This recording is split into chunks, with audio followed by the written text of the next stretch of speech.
right, Joe, so I thought we'd take a look at the internet weather for this week, and no surprising changes. The weather's been about the same as it has been for the past couple of weeks, so no major changes.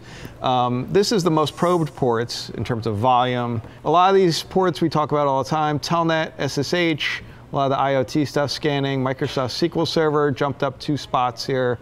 81 TCP we're going to take a closer look at, but it's a little bit more applicable in the next chart, where the number of scan sources were involved, because it is botnet related. 445 TCP is your Windows file sharing. A lot of the WannaCry stuff still lingering on, or other malware trying to exploit that same vulnerability.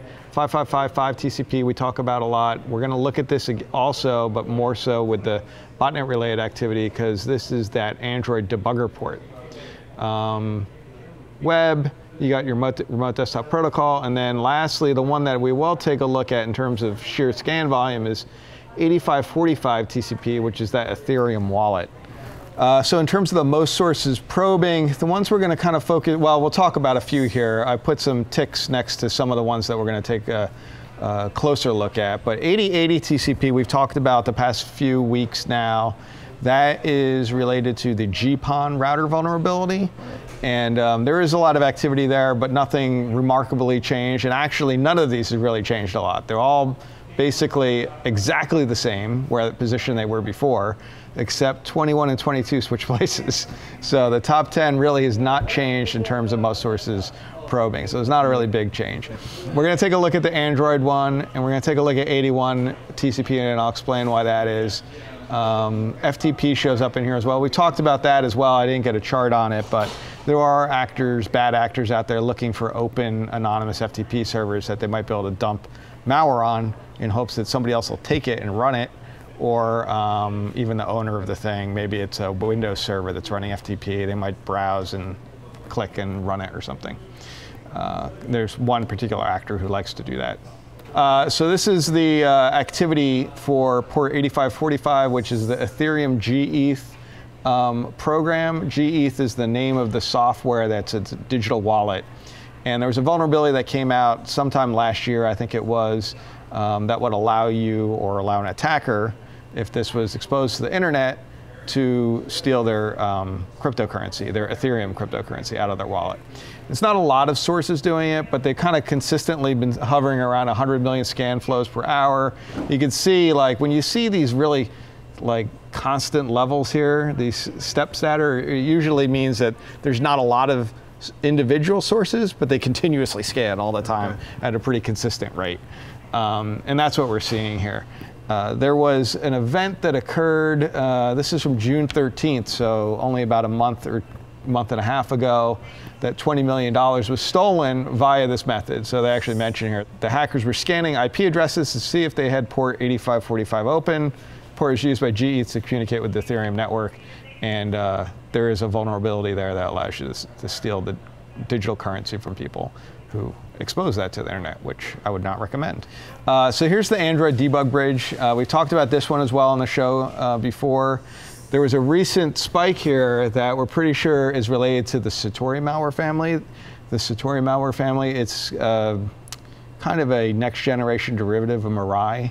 And that recently started, it added this into its repertoire of exploit techniques to look for devices. So right around here we saw it. It's been kind of up and down, but you can see we had kind of a consistent level for a long time, and Satori came along, and that really changed the traffic shape of the number of scan sources. Went from maybe like 5,000 to 6,000 as a steady state here, up to 55,000, so almost a tenfold increase is what we're seeing. And this was just some 360 Lab. They had a little discussion on their Twitter feed about that they picked up that Satori was scanning for port 5555, and some other people discussing it as well. So I'm pretty sure that's what was going on there. And we've actually seen it ourselves in our honeypots. So 81 TCP, we were talking about that at the beginning here. Yeah. This is a 2-year chart, because I wanted to show what it was like before. So prior to like the middle of April-ish, late April, early May, all of a sudden we had a huge spike in the number of sources scanning for this. And this is when This vulnerability was discovered on the Go-Ahead web server. So the Go-Ahead web server is kind of like a little tiny embedded software package that I think it's like a public shareware kind of thing. I'm not positive on like what its licensing is, but a lot of these vendors use it, especially on like those home-based DVR systems and things like that. That's the web server that runs the front-end interface. It's a very lightweight, simple web server. And there's a remote code execution vulnerability that was discovered. Once that was discovered, a lot of people started scanning for these. Yeah. A lot of times it's sitting on port 81. So that's why they're looking for it, and that's why we see a big rush here. And we've been seeing this kind of very slow incline, but you can see it's kind of been trending upward over the past year or so, it looks like. So it's interesting because that's a pretty unused port in general, whereas some of the more prominent scanning we see on, fairly common ports, but 81 is not really, other than... Yeah, 81 is not super common. Yeah, we don't normally see it show up unless some vulnerability like this was discovered. This shows us that when there's a known vulnerability, so we know that there's a vulnerability with the Go-Ahead webcams that sit on port 81, that there's even more scanning targeted at that port than something which is the standard web port on port 80. So kind of an interesting trend there. I pulled up this article that actually was from April 26th. They talked about the fact that a new IoT botnet is spreading over this port, looking for security cameras running the Go-Ahead web server. So that's a good correlation to that time frame when we saw the big spike in activity there.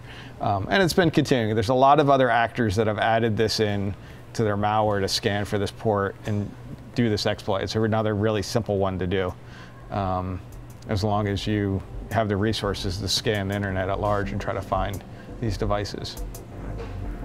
And that's all we had for this week. Cool. Thanks, John. Real interesting.